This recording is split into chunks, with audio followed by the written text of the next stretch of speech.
Welcome back to 5 Play Friday, the show where we look at all of the things. Let's get started today. We're looking at 5 plays.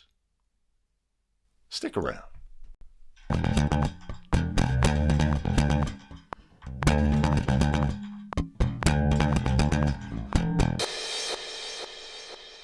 Greetings, welcome back. 5 Play Friday. We're looking at all the things. We've got block charge plays. We've got some habits and fundamentals to look at. We're always looking at habits and fundamentals. But let's get started with our play number 1. It's a you make the call play. What do you have on this block charge play?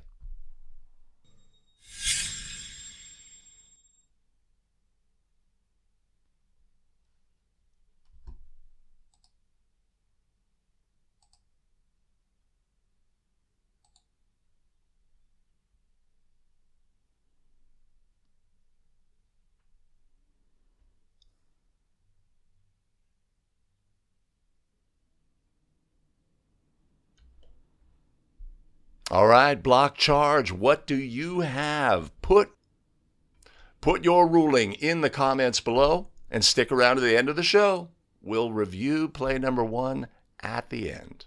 And with that, let's move on now to play number 2. Another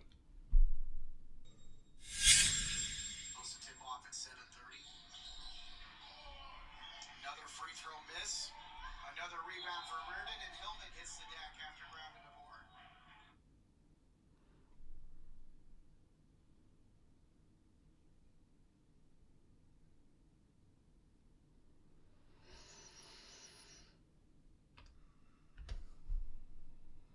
Well, there you have it. The play, you know that one. Hey, thanks for joining us today for 5 Play Friday. We're looking at all the things, habits and fundamentals, proper adjudication of plays. What do we have on this play where our calling official rules a blocking foul on a player on the floor? Let's take a look at all of the things here, right? So this is obviously an end-of-game situation, less than a minute remaining. Black is trailing by 10. We have a rebounding situation on a free throw, and a foul is ruled by the trail official. National Federation of High School Basketball rules. Is this the correct ruling on this play? I mean, we see a player being tripped by another player. Our first reaction, of course, is that's a foul. But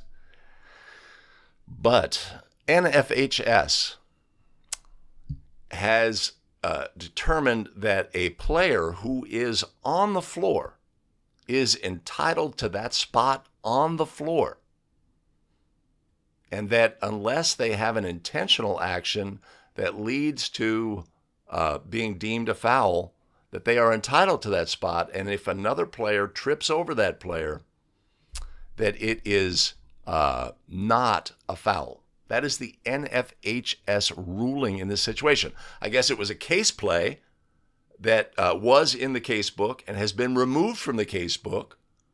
How new officials are supposed to understand that this ruling occurred in the past, I don't know. But this is our situation, so let's look at the play itself. We've got rebounding action. This is late game situation. Possible push in the back, but we have control by the rebounding team, and then the player trips. Right? Right. We have a player on the floor. Oh, hold on.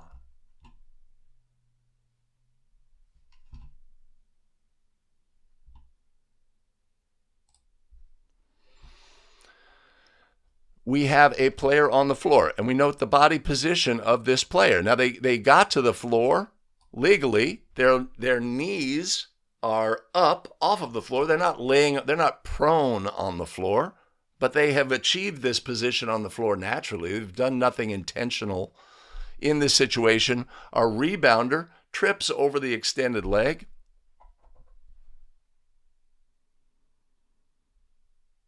And our trail official rules a blocking foul.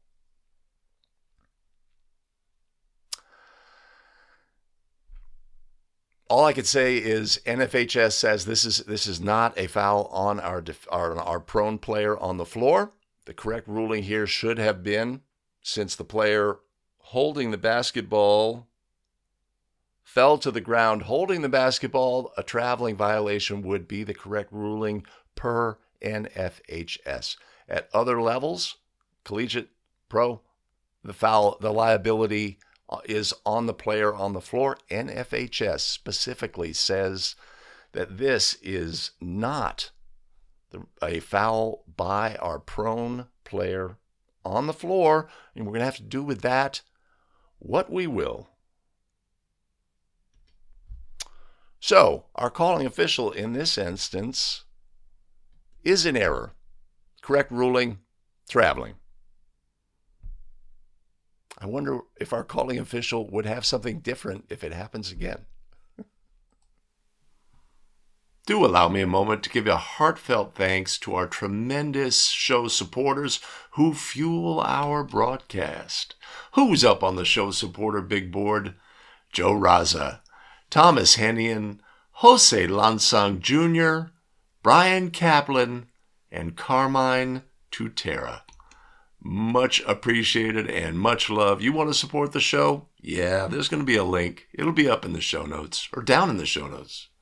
And I'll tell you what, as usual, I'll put one up above.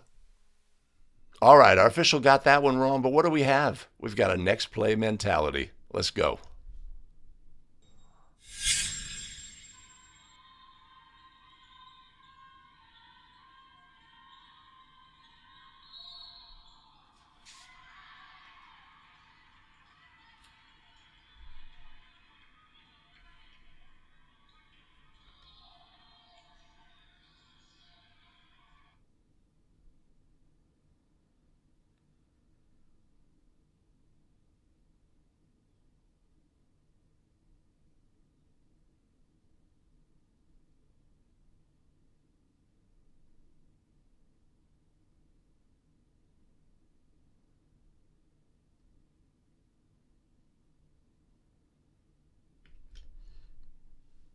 All right, great play from Roger Weigel. Play submission, appreciate it, Roger. Block charge play. This is a habits and fundamentals play all the way, right? We have a block ruled, right? The ball goes in, we score it, etc. If we look at the habits and fundamentals of our crew, what do we want to have on the court? What kind of demeanor? What kind of response? What kind of habits and fundamentals that will keep us out of trouble, right? So that's really what we're concentrating on this play. In simply ruling on the action of the play itself, we've got a ball handler, defensive player attempts to get in the path but never achieves that. A blocking foul is ruled. Habits and fundamentals of the calling official. Let's take a look. And let's look at the other officials as well, right? What do we want to have? We want to have the fist up. We see our center official started to make a ruling on the play. You could say it was the center official's primary coverage area. Coverage on a play like this is going to be, potentially confusing. Do we have great demeanor and habits and fundamentals at the spot of the foul by our calling official? I'd say there's room for improvement, the biggest room in the world, right? If we take care of business at the spot of the foul, we know who the fouling player is, right? We're doing the dreaded look back. We avoid the basketball, which is great.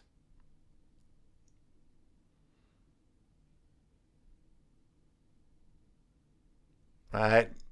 When we do the look back, right, does it enhance our credibility? Does it diminish our credibility? How can we resolve that? Just take care of business at the spot of the foul. There's no rush. There's no rush to get to the table. Find the number of that player. Say to that player, white 12, that's yours, or whatever her number was. That's your foul, right? If we at the spot of the foul vocalize the player's number, it's going to be really easy when we get to the table. A great habit and fundamental for young officials. Now, let's take a look at the habits and fundamentals of our non-calling officials. Body language, etc., right? What we want is that our body language will support the fact that our partner has made a tremendous call, right? We are supporting our crew. The immediate discussion with the assistant coach by the trail after the foul is ruled. Competitive game, second period. I don't think that's appropriate in this situation. Our center official, their body language is not supportive of the call.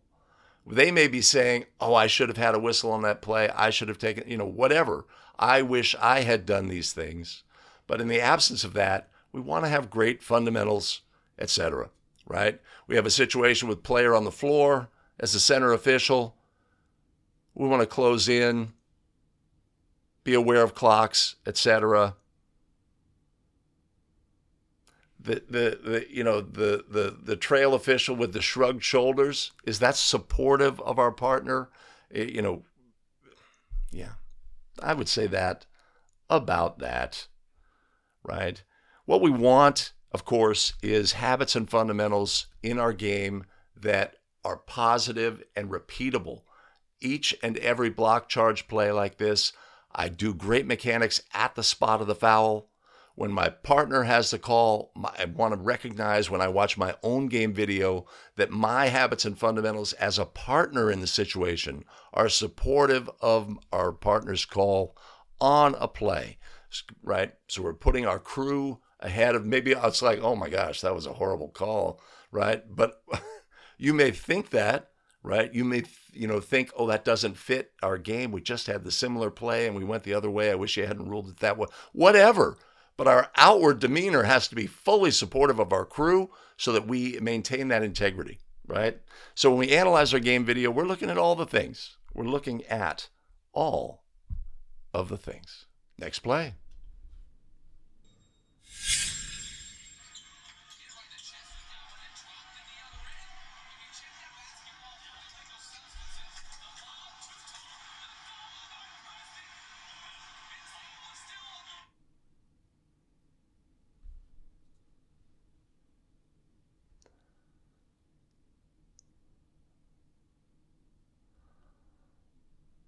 All right. So this play from TikTok, submitted by Dan Ravenscroft, right? A good example of a player who is on the ring, holding onto the ring, and using it to create an advantage, allowing them to potentially play the basketball where they reach for the ball. Do they contact it? Do they not contact? Is that a factor on this play, etc.? So bringing this to NFHS rules, this is NCAA men's, but bringing this to NFHS rules, the player who maintains the holding of the ring and reaching for the basketball has used the basket or the backboard to gain an advantage. This is a player technical foul by rule. In the absence of using it to gain an advantage, is the player, while they may have been initially grasping the ring in an effort for safety, right? And I think there's a case for that. We have that when the ball goes through the basket. Let's take a look. Do we have a player contacting the ring? Is that basket interference? In the absence of a technical foul, would the player who is contacting the ring while their teammate legally dunks the ball, have they committed basket interference? Have they contacted the ring or contacted the basket while the ball is on or in? Yes, they have. So at the high school level, our adjudication of this play would be really straightforward. Player technical would be the correct ruling. In the absence of a player technical, basket interference should be ruled on this play. It's pretty straightforward to me in my mind. Anytime a player grasps the ring and attempts to play the basketball, that is a player technical foul by rule at the National Federation of High School basketball level. That's our story, and we're sticking to it. Next play.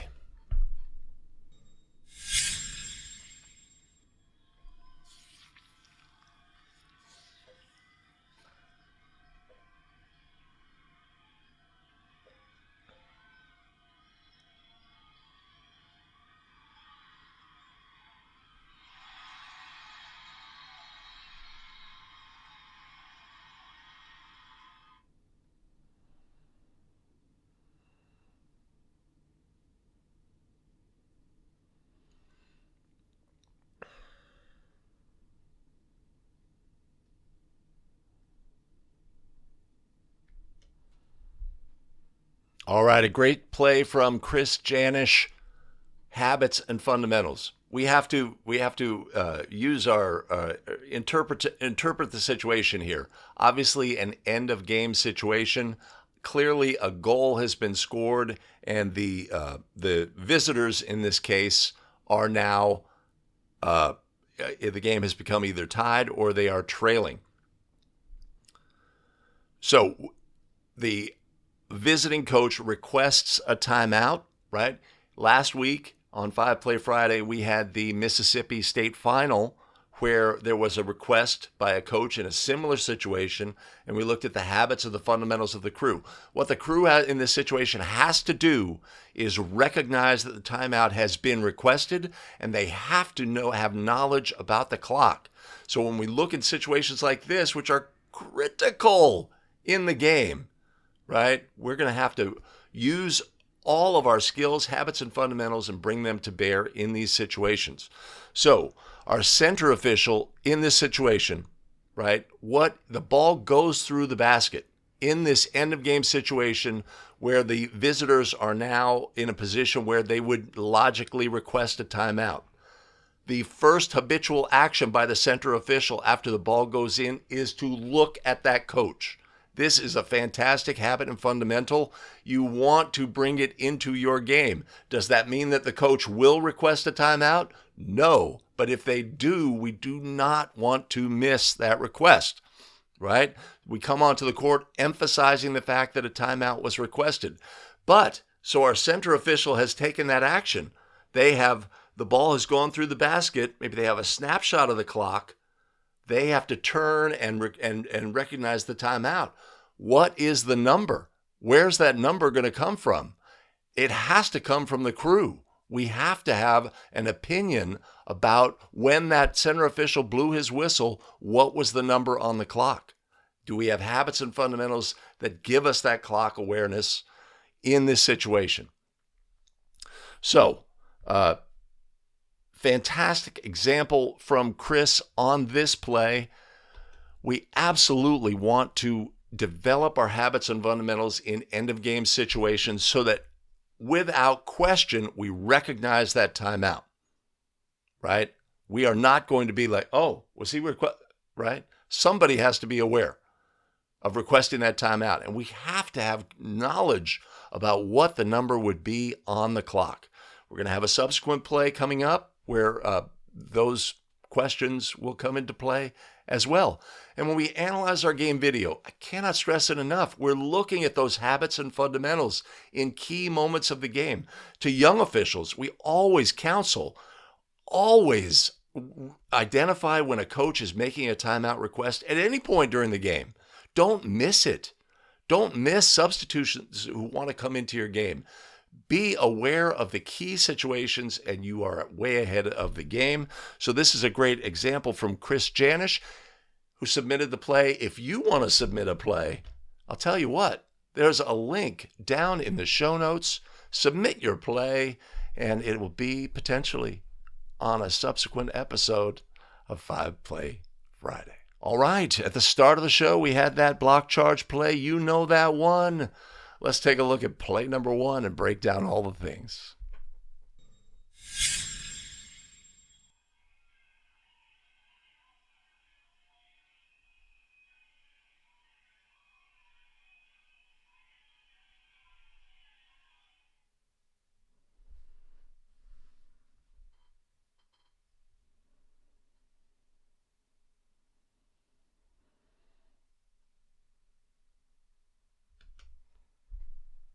All right, a charge was ruled. What did you have on the play?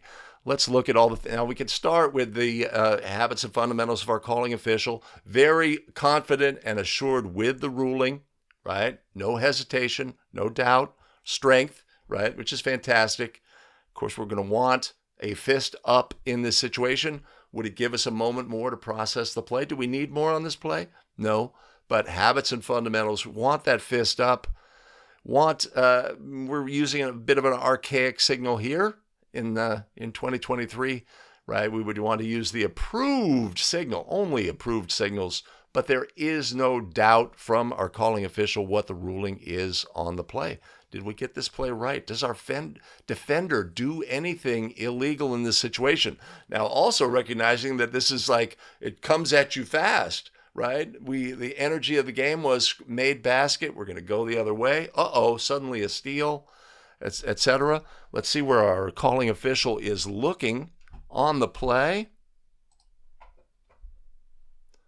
Right? Recognizes the steal. Picks up the defender, right? Do we have a good look on this play? Right? Yes. Yes, we do.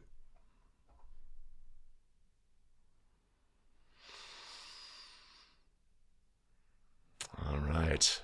Now, using, again, NFHS rules, is this player in legal guarding position, right? That could be our starting point. Do we have legal guarding position?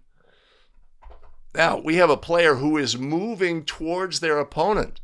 When does the criteria for moving towards your opponent end? Does he become stationary and no longer moving towards his opponent prior to contact? 2 feet on the floor facing the opponent prior to the player going airborne, right? The feet are on the floor, torso contact.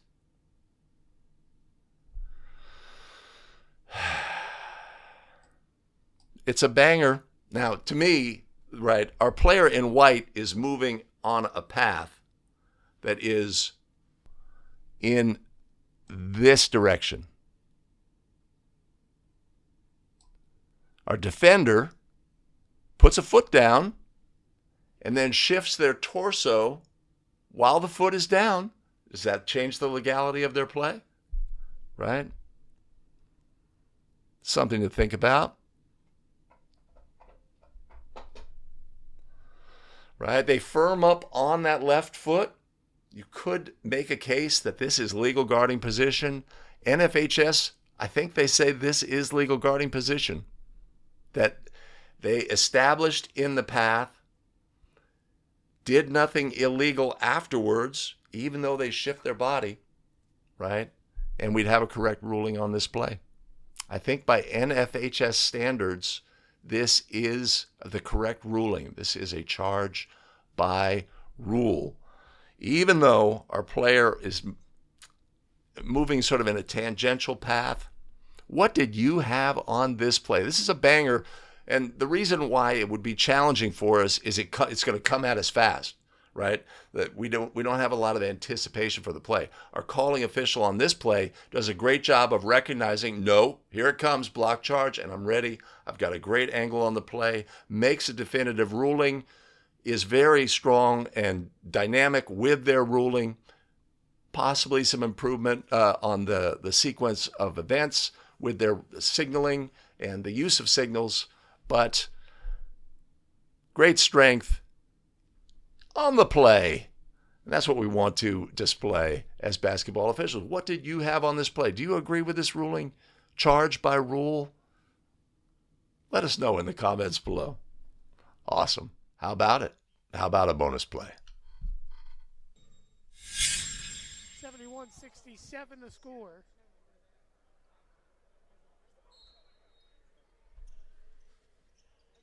Inbound, swung around, jump shot, it's good! Ryan Savoy cuts it to one, and NJCU has it! Floater, it's good! It's good! Jason Battle at the buzzer! NJCU wins! They stun number 23, Rowan, here at the buzzer!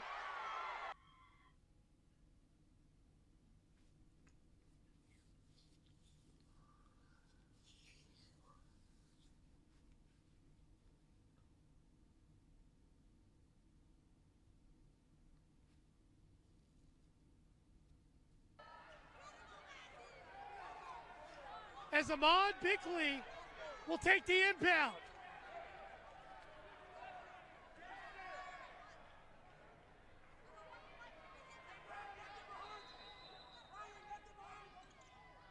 They'll hook it up, and that's it. NJCU wins 73-71.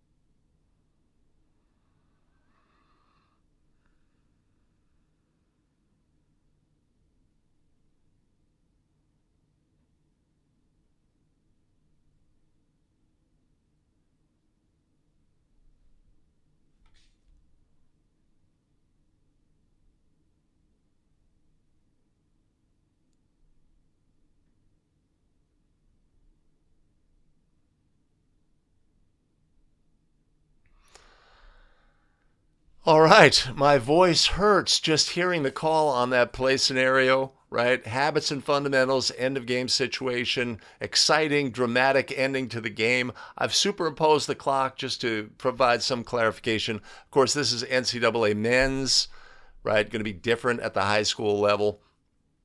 NCAA men's, the clock stops on a score goal in the final 59.9 of the game.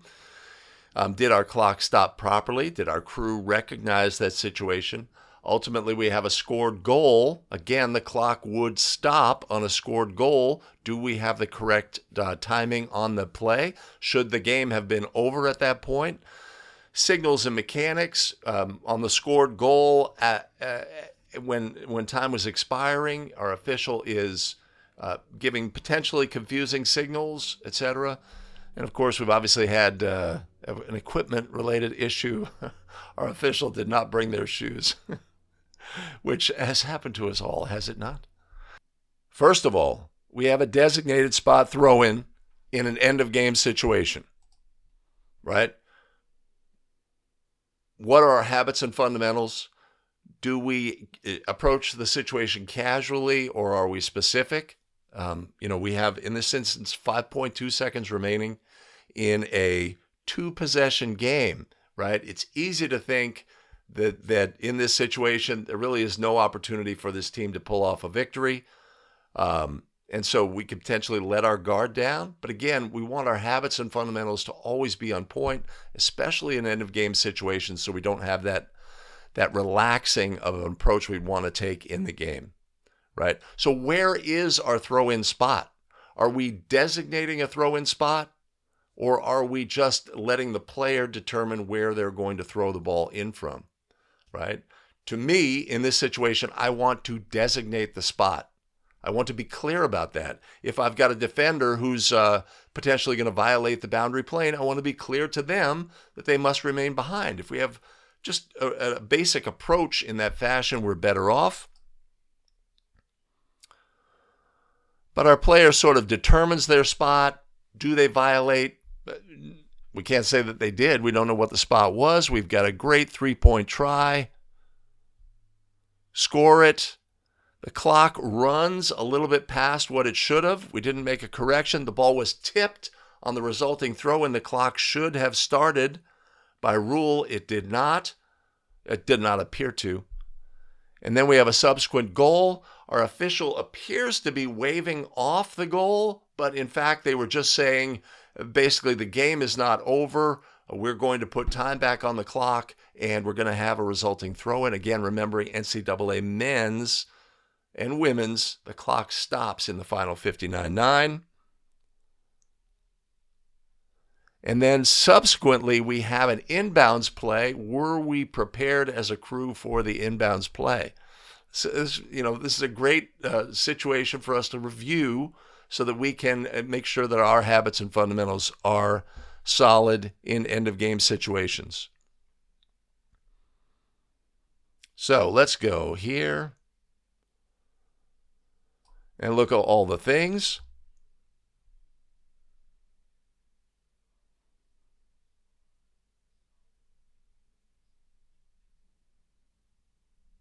Ball goes in.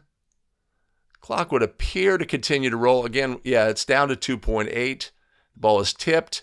What I did is I superimposed when the clock should have started here. And we see that it did not have an impact on whether the shot should count.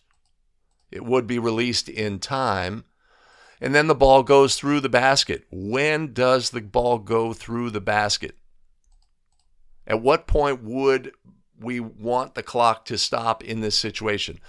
When the goal is scored, when it passes completely through the basket, right? So we're in a situation where there may be 0.1 or there may be 0, but there's not 0.4, which was ultimately put on. The ball's in the basket at 0.3. The lights have lit. The score, the board says 0. If we're going to put this is a JC game, or a Division III game, so there is no monitor in this situation to review. If they did, I think we'd have a different number than 0.4, that's for sure. So it's either 0.1 or 0. The crew makes a decision that it was 0.4, giving a team an opportunity to catch and shoot. And then we subsequently have a throw-in, right? We have a situation a team has 0.4 to go the length of the floor. What have we seen in recent years? The adoption of a play that attempts to draw a foul, right? If we have a push through the screen here by the defender on this play and the team is in the bonus, then we will award bonus free throws and we will have a possible solution within. Are we prepared for that inevitability? That's what I would ask on this play. How are we going to position our crew? I think that the attempt to draw the push through here, right? The screen is illegal, but the attempt to draw was a surprise to the officials on the game. If this play occurs, if situation occurs in your game where a team will try to do something similar to this, we need to be ready for it. If we have an obvious push through the screen, it is a foul, but we have to recognize that the team may embellish in this situation. So another end of game situation that affords us an opportunity to look at all of the things, the habits and fundamentals of the crew, etc., so that when they occur in our game, when this situation occurs in your big game, your high scrutiny game, you've developed your habits and fundamentals to take care of the game and the inevitable things that may occur. Yet another bonus play? Can we have that? Let's go.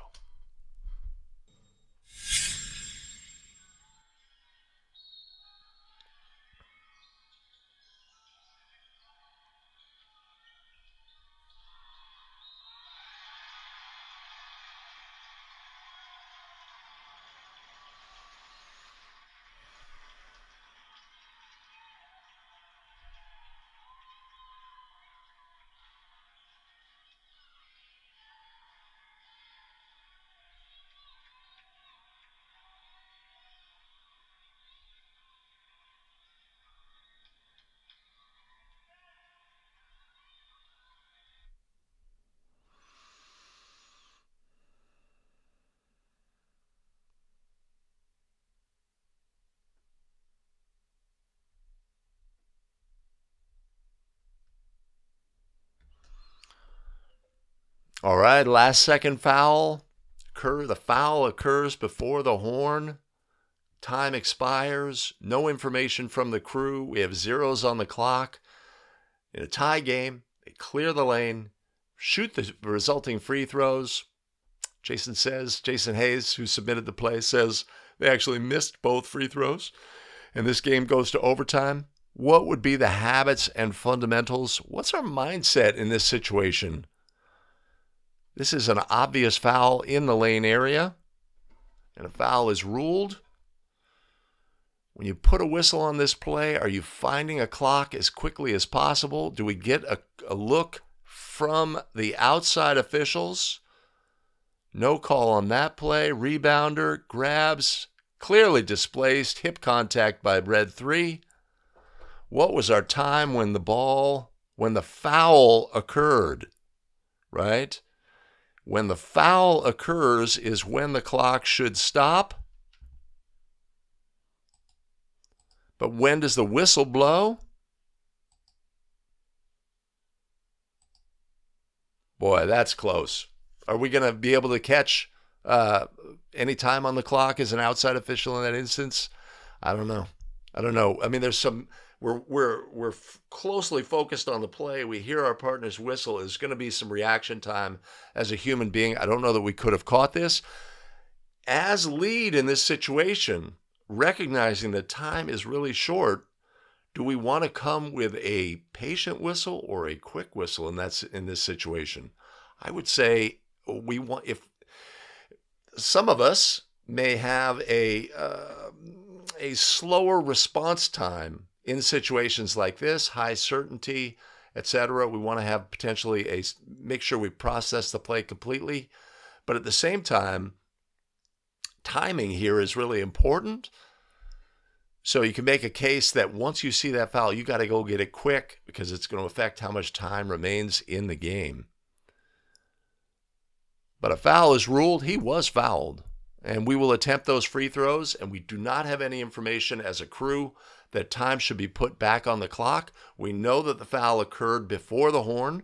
Therefore, we will attempt those free throws, and the results of those free throws with the lane cleared will determine whether or not overtime is played. Thanks for joining us today, 5 Play Friday. Hope you found some value. If you did, do me a favor. Do all the things. Make sure to hit like and subscribe and notify so you don't miss out on any of our new content. And do allow me a moment to thank those who fuel our broadcast, our tremendous show supporters. Who's on the board? Joe Raza is on the board. Thomas Hennian, Jose Lansang Jr., Brian Kaplan, and Carmine Tutera. As always, much appreciated and much love. There will be a link. It's down in the show notes. And yes, I will put one up above. You know we have it. I've got it for you. Additional video content. Where is it? Where can we find it? It's available right here. Here's a great choice. Here's another great choice. You make your choice. And we'll see you in the very next video. Take care, everybody.